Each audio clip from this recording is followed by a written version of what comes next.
I'm Anton, and I'm a climatalist. And chances are, you might be too. Climatalists sit at the intersection of business and nature. They want to play a key role in minimising the human-led impact on the environment, but they also understand the realities of living and working in a modern, capitalist world. So if you too have pondered how we get to a future where clean, regenerative policy is embedded with profitable business models, the climatalist movement may just be for you. In this series, I'll be proving that climatalists are already out there leading the charge to marry their own good businesses with sustainable climate principles. If you're into fitness, like me, chances are you've probably considered training for a big marathon, a swim, or a tri at some point. And hey, while you're at it, why not add a charity to it and raise some money for a good cause? It not only motivates you to see the event through, but also lets you do good in your community. That's a win-win. So imagine if you could replace raising money with climate action. Say promising to go meat free 1 day a week as a pledge to get into your fun run. It's a cool idea, and it's exactly what my guest on today's podcast, Alice Kendall, is making a reality. Her company, Pledge for the Planet, works with sports clubs around the world in an effort to encourage them to adopt this idea of climate action as currency. And the proof is in the pudding, because clubs using Pledge have reduced emissions by 1.5 million tonnes so far, and that number is growing fast.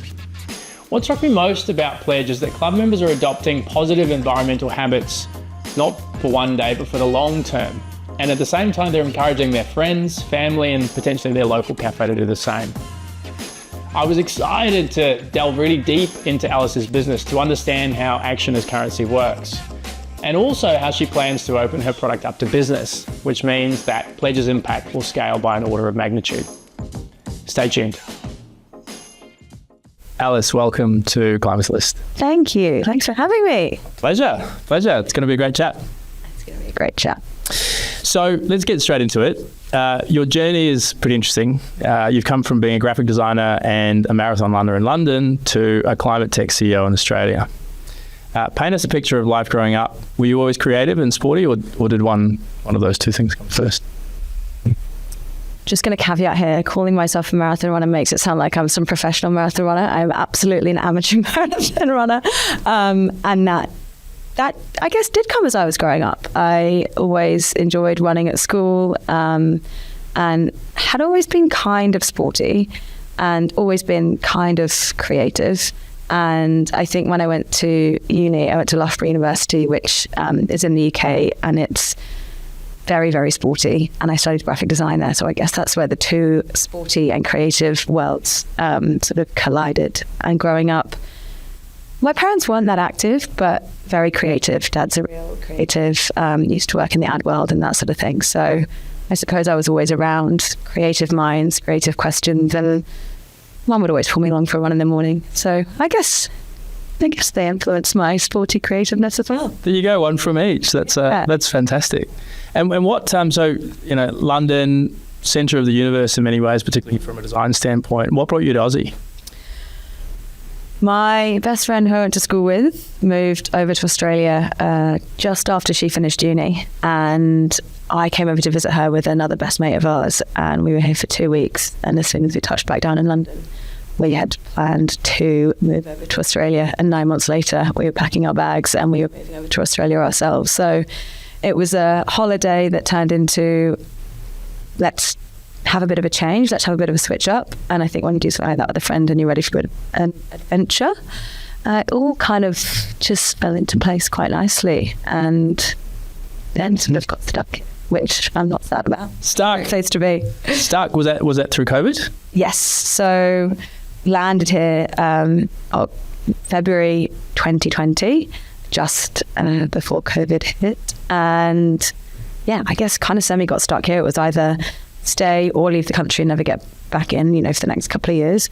So decided to stay, and it all sort of worked out, which was pretty good.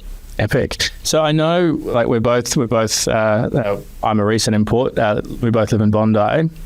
Has living there and living in Aussie in general changed the way you feel about the environment? It's a good question. I think I've always been quite sustainability focused and sort of like climate minded. I think that comes from growing up from my parents' influence, not necessarily with a real environmental skew, but more a conscious living skew and a sort of slow living and that sort of thing. And I think it's probably one of those things that sort of blossomed a bit more when I moved over here. Like, I started the idea of Pledge for the Planet when I was living back in London, and it launched as I moved over to Australia. And I think that really aligned nicely with me moving over here, making new friends through the communities that you have in Bondi. They're all the sort of sporting communities, and seeing that there was a real opportunity to be able to encourage communities to think more about climate and think more about climate action using sort of sport as that catalyst for change. And so I think it was just a moment, sort of like a crossroad moment, where all these parts of my life that I'd been thinking about or working on came together sort of serendipitously as I was meeting new communities that were then really receptive to the idea of Pledge for the Planet. And so it sort of just came into place at the same time. Everything landed in the right place at the right time. Yeah, right place-ish. COVID wasn't helpful. And that definitely put a few spanners in the work for the way that we wanted to sort of roll out Pledge, and what we then had to do to pivot slightly with the whole idea. But on the whole, it was coming to a new place, being really receptive to new ideas, meeting new people, understanding the landscape of what was going on. Obviously, the fires that happened in Australia in 2019, in that December 2019. So I think everyone's minds were starting to think a little bit more about the climate crisis, what's happening, what can we do? And I came to Australia just after that. So it was very top of mind. It was on everyone's lips. Everyone was sort of talking about it. So I think that there became this avenue for sport and climate action and Pledge at that time, where people actually wanted to do something and people felt powerless and unsure what to do, and this kind of gave them an outlet to be able to take action themselves. It's amazing. So we'll get to Pledge in just one sec. Yeah. Before we do, so you said something about slow living. What is slow living? So to paint a picture for you now, my mum and dad live about 2 hours north of London on about an acre of land where they have chickens, a huge vegetable garden. Anything that's ever brought into the house is used in some way for something. Nothing is wasted from a food perspective, from a piece of string perspective. My dad keeps everything. And I think it's just this way of not needing much and using what you have. And definitely my parents later in life have learned into this way of living a little bit more. But it's kind of this idea of you're in your little bubble and you have everything that you need, and you can just exist there with your books and your veggies and your chickens and live quite a idyllic sort of life. And that's what sort of retirement is for mum and dad now. And I always look at them and think, that's pretty nice. And one day want to be able to get there. They had careers and stuff in London before that, but it's been a real journey for them to be able to get there and do that. And that's that sort of slow living way of things. Like, mum won't fly anywhere, she'll get the train. Wow. Fly to Australia to see me, and that's sort of about it. She'll get the train everywhere in the UK and going over to Europe as well. So I guess slow, conscious living, it's that way of consuming differently. Did you grow up around that? Or did it happen later? I think my parents had an idea of that. It's what they wanted their life to be, but it wasn't that as I was growing up. Like, mum was working since I was born. Both my parents were working as I was growing up, and then living in London, fast living, it's sort of hustle and bustle and all that sort of thing. But there was almost this yearning to be able to get to the countryside and have this moment where you've worked your whole life and then you can sort of slow down and relax. And I suppose that's just parents getting old and chilling out a little bit more. It's interesting. One of the, I lived in London on and off for 5 years. One of the things that kept coming up for Brits that had come here and then come back to the UK was the lifestyle here is quite different. And it strikes me Sydney is the sort of place where you can balance a bit of life and a bit of career. Totally. And I think that was exactly it. It was sort of like you thrash yourself during your career segment of your life to then be able to get to a point where you can chill out a little bit more. And yeah, that's London. Like, you you get up in the morning, you go straight to work, you hustle after work, you meet your friends, you have a few beers, you get up, you do it again. In Australia, you wake up in the morning, you watch the sunrise, you seize the day, you go for some of us do these things. The lovely people that I've met since I've been at all of us can, whether we do or not is another question. All right, that's amazing. Let's switch to Pledge. So can you give us an elevator pitch for Pledge for the Planet and why you're so passionate about it? So Pledge for the Planet, we're an environmental charity and we ignite community spirit to power collective climate action using sport and activity challenges as our catalyst for change because we believe saving the planet is a team sport. So we go into different communities and we give them the tools to be able to ask for climate action in support of the races or events that they might be taking part in. And then we also host events for communities to take action and get active, virtual activity competitions and things like that. So giving people within those sporting communities the ability to take and influence climate action within their own communities as well. Incredible. You sound passionate about it. Why the passion? Why sport? I think sport because there's such incredible community spirit around sports as a whole, and I really experienced that when I got to Australia. The run clubs, the swim clubs, the cycling clubs, they're these already formed groups of people who once you go in and you start to influence about climate and teach about climate, they're really receptive. And I found that it was a great way to be able to share what I was really passionate about with a group of people who were also incredibly passionate about being outside, whether it be on your bike, in the water swimming, out on the road running. Everyone's using and experiencing the environment in a way, but what can we actually do to help preserve that? And once you tap into that and you start to educate people on that, it's an incredibly powerful thing and you start to see that light bulb moment. And I think that for me was that moment of there's something here, these people can really help, we can all really help, it's a community effort, and sport was that catalyst for that to happen. Makes perfect sense. So tell us about your aha moment. So when the idea for Pledge first clicked, where were you, what were you doing? So I have always been a marathon runner, again, caveating, not a professional marathon runner, an amateur marathon runner. I think I ran my first marathon when I was about 18 and tried to do one every year after that, and had always raised money for charity and youth, sort of what I was doing, training as a sort of force for good to encourage donations and change. And then in 2019, I was training for the Edinburgh Marathon, and I think I just had this moment of how can I use this marathon this year to motivate action rather than financial donations. And I was listening to this book called Turning the Tide on Plastic by Lucy Siegel as I was running along the banks of the River Thames on this like 20k training run. And I just sort of had this moment of how brilliant would it be if I could get people to take action for this marathon that I'm running.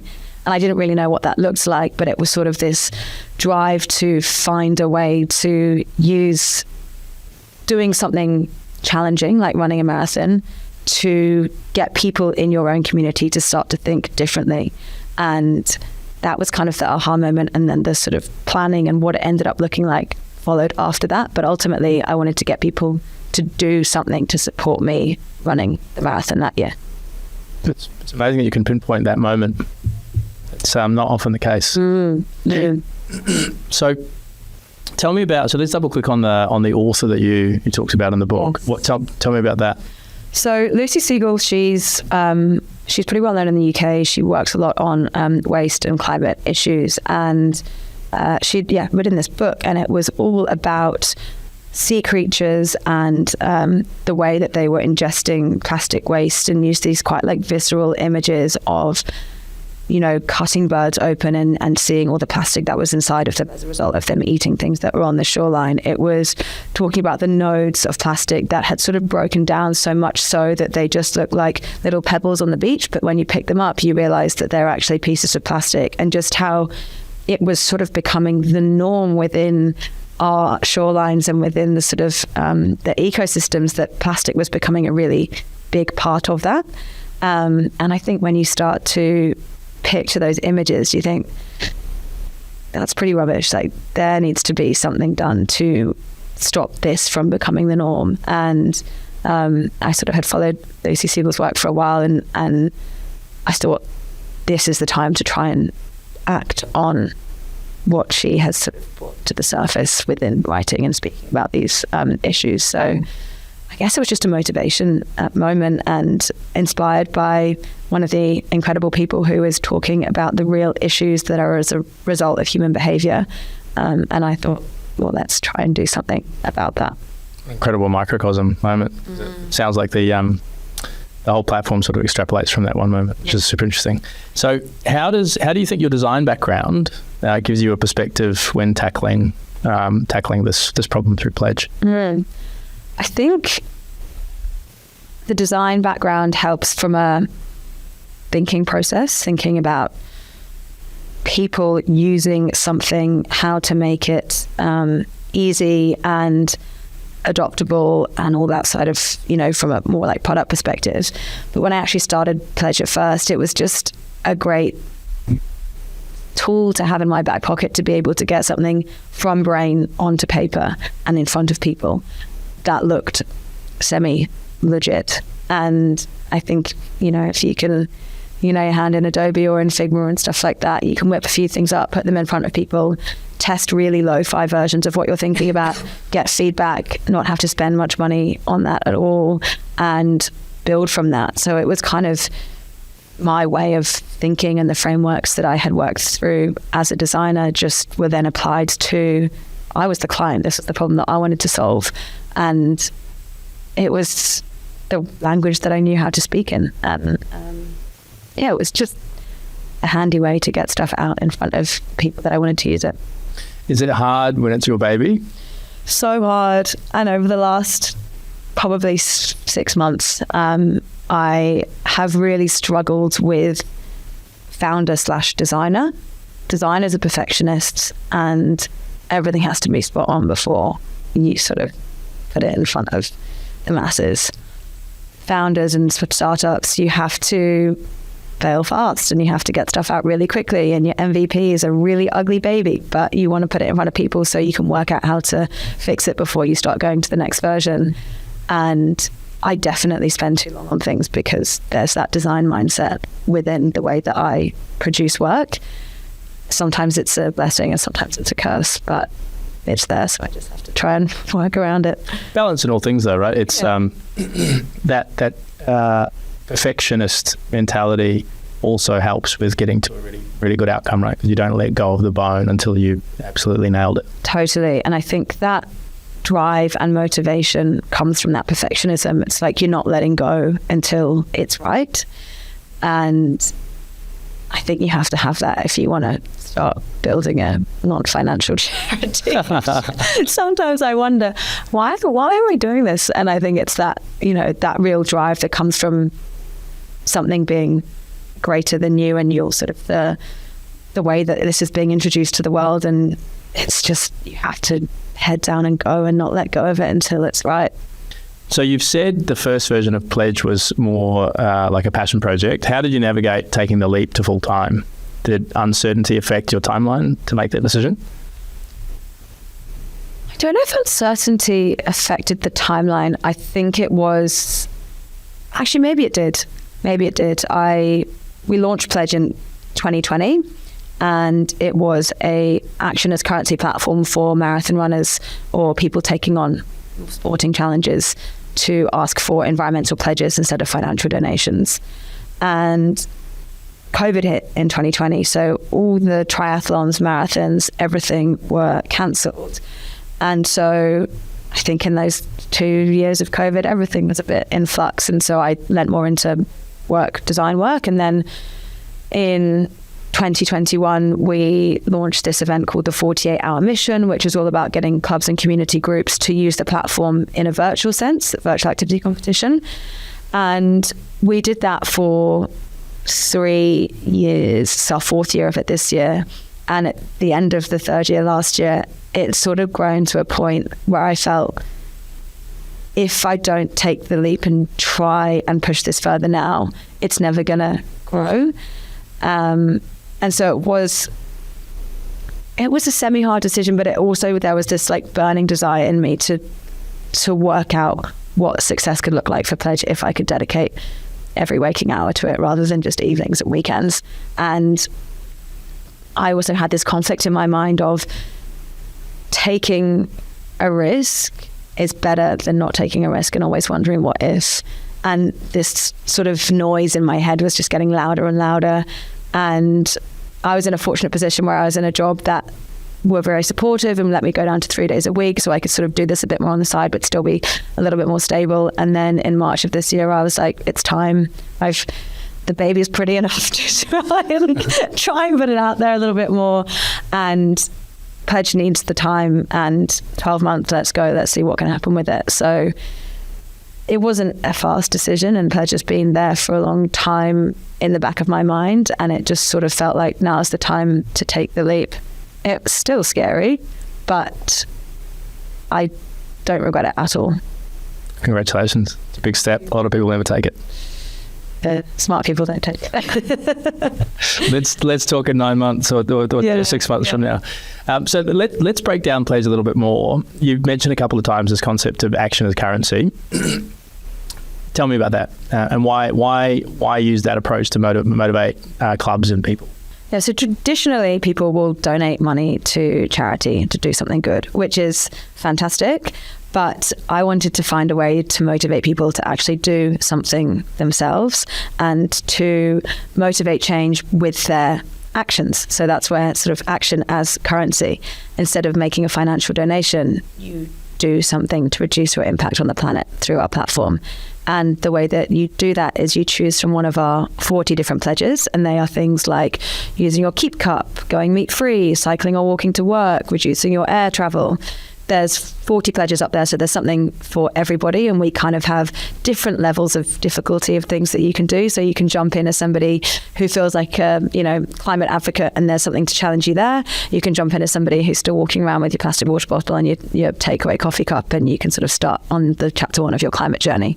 And it's really motivating change at a personal level and putting the power back into our hands to be able to, I guess, right our wrongs from a consumption and a sort of living perspective as well.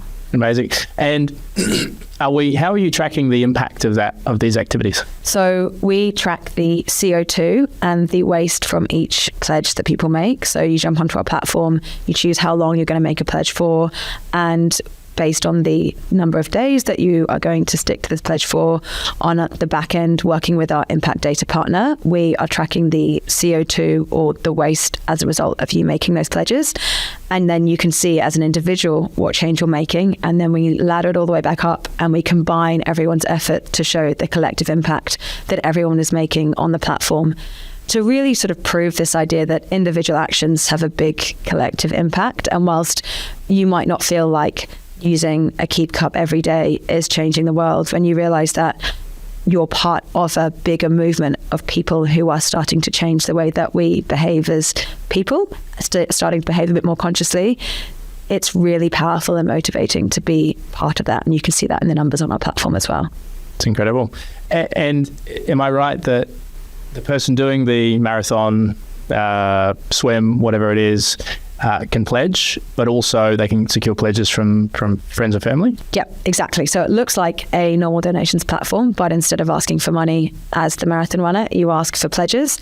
And then mum, dad, auntie, uncle, sister, friends, family can all jump on board and make their pledges. So you can make a pledge yourself to set a good example, and then you can see all your community jumping on board and making pledges to support you in your challenge as well. Big things from little things. So let's break down the platform a little bit more and the idea of the 48-hour challenge that sort of comes with it. How have you built up to that, and what does the platform do? So I'll start with the 48-hour challenge. That was, I think I mentioned it slightly earlier, it was born out of COVID, where we had to find a way to still be able to use our platform, which was built to be for marathons and triathlons and events. We still wanted to be able to get in front of our target audience and get them to motivate change and to take action. So we created a virtual activity challenge, which is called the 48-hour mission. And instead of paying to enter the mission, you make a pledge to enter the mission. So it's this whole idea of action as currency, completely free for people to take part. And you, over the course of the 48 hours, run, swim, cycle, or walk individually and with your club to collect points on our leaderboard. And again, we're still going after the sports clubs, the swimming clubs, the cycling clubs, the running clubs, giving them this sort of competitive carrot at a time during COVID where everything was sort of cancelled, and asking them to use pledges as a way to enter into these missions as well. So it allowed us to use action as currency to motivate change and to kind of get groups on board with that as well. Amazing. And how has it built over the last couple of years? So, we did our first 48-hour mission in 2021, and it was honestly like a bit of an accident. We just thought, okay, how can we do something with our communities? It was, you sort of say, what's the platform like then? The platform then was us on spreadsheets pulling people's data from Strava, with some very, very kind volunteers who honestly sat behind their computers for 48 hours. Wizard of Oz, amazing. Going in, exactly. Complete Wizard of Oz. And over the last 3-4 years of that, we started with 10 clubs. This year we've got 30 clubs who are taking part across the world. We've got a club in America who's joining. We've got some clubs in the UK, lots of clubs across Australia. So it's really starting to grow, which is really exciting.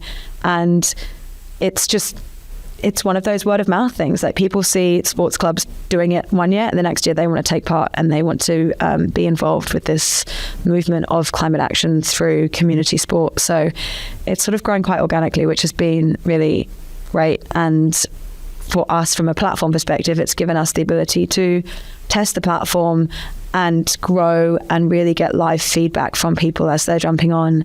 And we no longer have to Wizard of Oz. We have a fully working platform. That means that no one's sat in front of Excel over the course of the weekend. We hope. We're doing it again this weekend, and we hope that no one has to do that. Congratulations. So this will be the fourth? This is the 4th year, yes. So it starts tomorrow at 3 p.m, 48 hours. Everyone is literally at the moment jumping onto the platform, making their pledges, and we can see all the pledges coming through from all the different clubs, which is super exciting. See the collective impact that all those clubs are having as a result of their pledges, hearing the conversations. Like, over the past month, I've been going around to all the different sports clubs across Sydney who are taking part, and really seeing the climate champions come out of those groups, and they're the ones that are flying the flag, saying, this is what we can do as a club, this is the change that we can make as a community, and these are all the changes that we can make as individuals as well. So it's a real conversation starter within these already formed groups of people who all sort of trust each other and exercise together and have this amazing relationship, and you sort of just drop climate action into that and watch it flourish, which is really exciting. That's an interesting point for us to chat about, this concept of habit formation or creating change, because your event happens once a year. Mm-hmm. Sounds like these champions play a role in building up to it. Yeah. How does it create sustained change, do you think?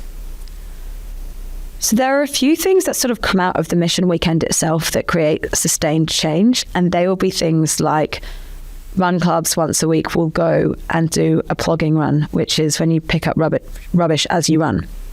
And that's something that they'll start doing in the mission, and then they'll kind of do it over the course of the year. Other things like, if you see cyclists, they might not be able to take a keep cup with you, although there are some good options out there. You see them putting pressure on the local cafes to be able to have mugs for them to use when they get there after their rides. And that's something that is influenced during the 48-hour mission, but then sustains throughout the rest of the year and years to follow. So there are those sorts of changes that it's just moments where you're like, there's a better, easier way of doing this to be less, to be more environmentally conscious. And that sort of starts to happen over the course of the 48-hour mission, and then lives on throughout the rest of the year as well. And let's just talk about the champions. How do the champions influence these clubs? Do they start out as champions? Do you recruit them deliberately, or do they just evolve as a result of participating in the 48 hours? I think they're already part of the clubs.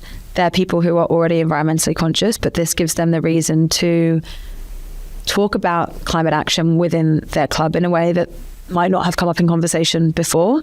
And so they sort of rise to being the champions throughout the sort of course of the 48-hour mission and getting the clubs on board.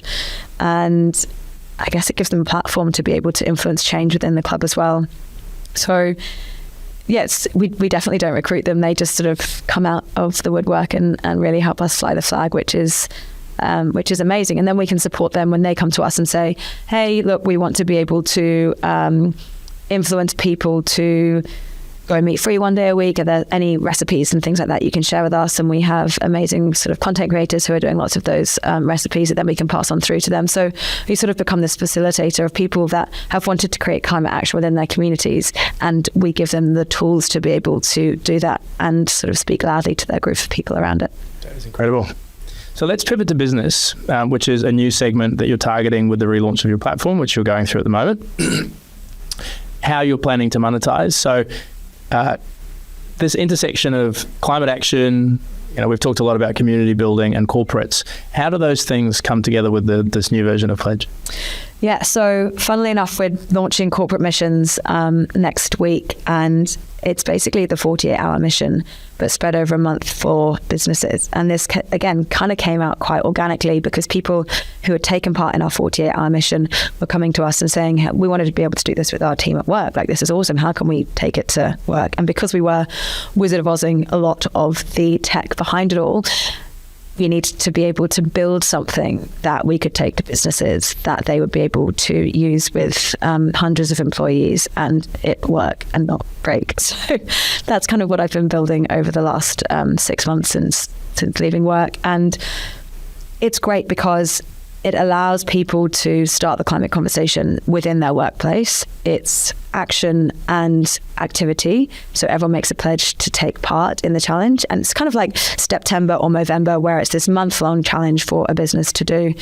Everyone makes their pledge. You see the number of pledges. You see the impact that's created as a result of everyone in the business making these pledges.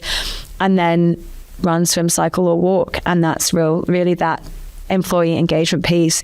You see teams getting really competitive with each other. You see different people from different areas of the business creating relationships because they might not speak to the marketing team and the accounting team, but suddenly they're in the same team together. They're talking about the pledges they're doing. They're talking about the activities that they're doing. They're seeing themselves on the leaderboards, the activity and the impact leaderboards. And it just creates this buzz and this conversation to foster employee engagement and climate action all in the same space. Wow. So, drawing parallels with the community experience, do you see a sustained shift in climate action within an organisation? Is that what you're targeting? Definitely. And I think, as I say, we're launching this Wednesday, so we've done a few pilots, but the way that we look to continue to work with the people that we have piloted with and future businesses is doing a corporate mission with them every year. And you start at a baseline, and these are the pledges and the ideas that you give them from the get-go, and then next year level up. What are different things that they can be doing to be able to continue on their climate action journey from an individual and also from a business level, and working with other organizations that can come in and help from the business perspective, and then from our side of things from a sort of community and individual perspective as well. And it's sort of, this is the chapter 1 in their climate journey, and then you push them along, and there are other incredible organizations out there that are also doing great things that we are starting to partner with to sort of offer that full package to businesses who are coming in and getting involved. So what style of business, what size, what sector, is there any discrimination that you're thinking about in those terms, or is it any business? It's an interesting question, because when you say discrimination, there are some businesses that come to mind that you think, oh, if they knocked on our door, would we really want them to store? Yeah, exactly. And we shouldn't beg them. No, we shouldn't. But also, they do need to do better. So maybe we should. I think it really depends on what sustainability practices they have in place prior to coming on board and doing a corporate mission with us. If it's the beginning of their sustainability journey, and we can see that they are also doing things sort of deeper levels when it comes to their supply chains and things like that, then we are happy to work with any business who's taking steps towards doing the right thing. We are, have our spidey senses out, and we're not going to be used as a sort of greenwashing mechanism. And so there's a level of rigor that goes into choosing businesses that want to do Pledge for the Planet missions. But most interest from people that have come in so far have been businesses who are really doing amazing things, and they want to bring their employees into that journey. So they might be about to release a sustainability report, which is a lot of in the weeds work that's been going on, but you want everyone across the business to really understand what's happening from a sustainability perspective, and a great way to engage employees in that moment with the entire business is by doing a Pledge for the Planet corporate mission, and you get employees to take action, as well as everything that's going on behind the scenes from a supply chain perspective as well. I suppose it improves the authenticity for a business, right? So they're acting or practicing what they preach. Definitely. And actually, if you look at sort of millennials and younger people coming into the workforce at the moment, climate action is really high up on their agenda of things that they do care about. And so as a business, being able to offer employees activities that have climate action front and center of what it's about is a great way to boost employee morale and engagement. And we've sort of seen from the interviews and stuff that we've done that people really care about this, and it's a great way to engage the entire business, and it's great for sort of employee retention and stuff like that as well. That's brilliant. So this is the revenue piece. You're set up as a charity, and you're also looking to raise some philanthropic funding to expand and enhance Pledge over the next couple of years. What are your ambitions for Pledge over the next few years? Yeah, so we actually just found out this week that we have secured DGR status, which allows us to accept tax-deductible donations, which has been a journey. If anyone listening is in the charity world, you will understand. And so that's a really big piece for us, and it opens up this avenue for us to be able to go and speak to philanthropists and other donors to be able to be part of our journey, which we're really excited about. And our long-term goal is we want to motivate 2 million people to make 6 million pledges within the next 10 years. Wow. And what that looks like when we sort of bring it back down is partnering with big races like the Sydney Marathon, Chicago Marathon, London Marathon, and them putting our platform in front of the hundreds and thousands and millions of people that take part in their races every year, and using it as an alternative to financial donations to create action. It looks like engaging with the incredible rise of run clubs that have been happening across the world over the last, feels like 12 months, but I'm sure it's been a bit longer than that, and tapping into different communities and getting them to take part in our 48-hour mission. And it looks like aligning with businesses and corporates to allow us to work with them to motivate climate action through our corporate missions as well with their employees. And so any philanthropic funding or any donors that come on board allow us to continue on our journey to motivate community climate action, because that's what really, really excites us, and that's what we're all about. So clear. That's incredible. How did you come up with 2 million and 6 million? What was it just a number out of the air, or? No, there's a spreadsheet behind it. There's method to the madness. It's sort of looking at how we would like to grow year on year from now until 2034 it would be. And there's a bit of a hockey stick in there, as we love to see. But it's understanding that these next few years are going to be really building the foundations of what we're doing and creating amazing partnerships with organizations, with businesses, continuing to grow our platform and learning from the user feedback that we have, and then getting in front of as many people as we possibly can and getting as many people to use the platform to take climate action. Fabulous. Zooming out for a sec.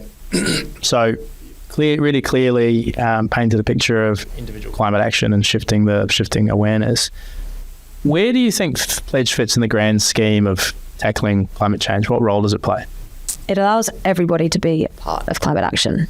It allows anybody, whether you are a climate activist or somebody who doesn't even think about their behavior and the role that you have to play, you can come onto our platform and you can start to think differently about your behavior, and you can see the role that you are playing in being part of this greater change, this collective action, and this larger movement.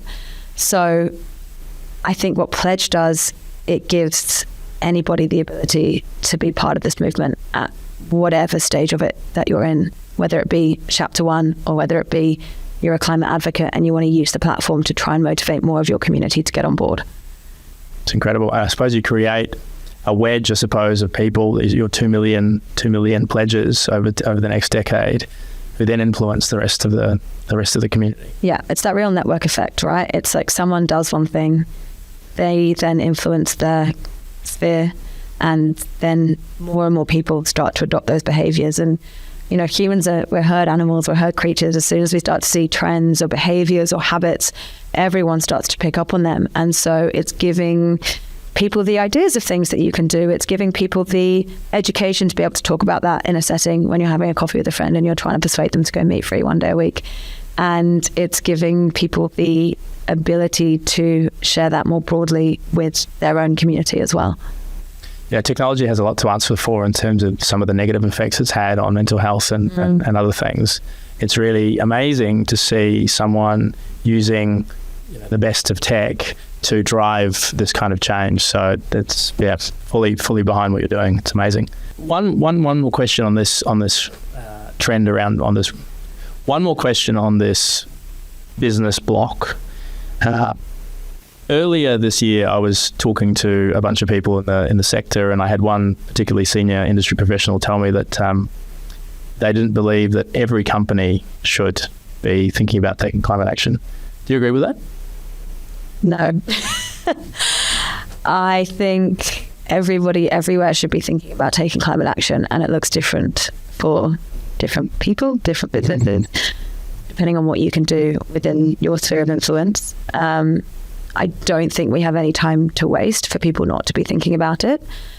And I think, I strongly disagree with that. I don't think everyone has to become Greta's overnight, although wouldn't that be lovely? I'm not sure about that. Let's not talk about Greta. She's divisive, but I love her. But from a business perspective, there's so much that goes on behind the scenes of operating as a business. There's so many micro decisions that are made every single day that have an impact, and everybody can be doing something to think differently about the actions that they are making from a business or a personal perspective and how they ladder up to influencing or reducing the impacts of climate change. That is a good dovetail into a question that I ask every guest, which is, what opportunity do you think is being left on the table in climate, whether it's by business, by founders, by investors? I think it's that people think that they're sitting there and they can't do anything about it. And keeping it in a business world, there's some incredible organizations like Work for Climate comes to mind, where they train people up who are in areas of influence within businesses, and this can be big four banks, consultancy firms and things like that, to be a climate champion when you're in that real ability to make change within your business and organization and that area of influence. And I think that's a real missed opportunity by a lot of people. They're sitting there thinking, there's nothing I can do, this problem is greater than me, which is so understandable because it's scary and making changes is really hard. But I think there's real opportunity in being in whatever position you are and thinking, how can I use where I am right now to influence change? So I suppose it applies to everybody everywhere, but it also applies to you as one individual person. How can you make the world a little bit better from where you are? I suppose companies are collections of individuals, right? Exactly. And you look at people in big decision-making positions, of course they're backed up by boards and advisors, but one person standing up and making a stand, there are some incredible people that are doing that. And if you look at Mike Cannon-Brookes, for example, and people who, of course, very fortunate and are in that position to be able to do things like that, but what incredible change that you're able to influence when you zig when others zag and you go against what everyone else is sort of doing. So I think there's huge opportunity for everyone to think a little bit more like that and start to influence change from wherever it is that you're sitting. And any advice for others that are thinking of taking the leap, like you have, to do something for climate? Do it. It's a roller coaster, but it's a fun one. And I think if you're passionate about something, you've got to spend your life working towards that. And taking the leap can be scary, and taking the leap towards climate can be scary, because when you think about it too much, it's absolutely terrifying. But that's exactly why everyone, if they feel motivated to, should take the leap, because no one person is going to be able to solve this problem. But if we work collectively together, we've got a way better chance of making real change. So if anyone is there thinking about taking the leap, absolutely work out what it is that you can do in your area, your sphere of influence. It doesn't necessarily have to be going and doing a master's in sustainability or learning, becoming a environmental scientist. There's influence that you can make from wherever you're sitting, and just do it. It's so interesting if you draw the line from the moment when you had your aha moment, when you're getting a message, someone's talking about something, you're running a marathon, and you've taken that moment and you've extrapolated it, you've turned it into a whole business. That's wild and incredible. Like it's amazing. So congratulations. Thank you. It still feels like we're very much on the journey with it all, but it's exciting and it feels like the right thing to be doing. So we'll keep on running. You're an incredible advocate and you're inspiring. So thank you. Thank you for having me. Once again, if you like listening today, then please subscribe to The Climatalist wherever you get your podcasts, and give us a follow on Instagram, where we're just Climatalist. I'm Anton. Thanks for listening.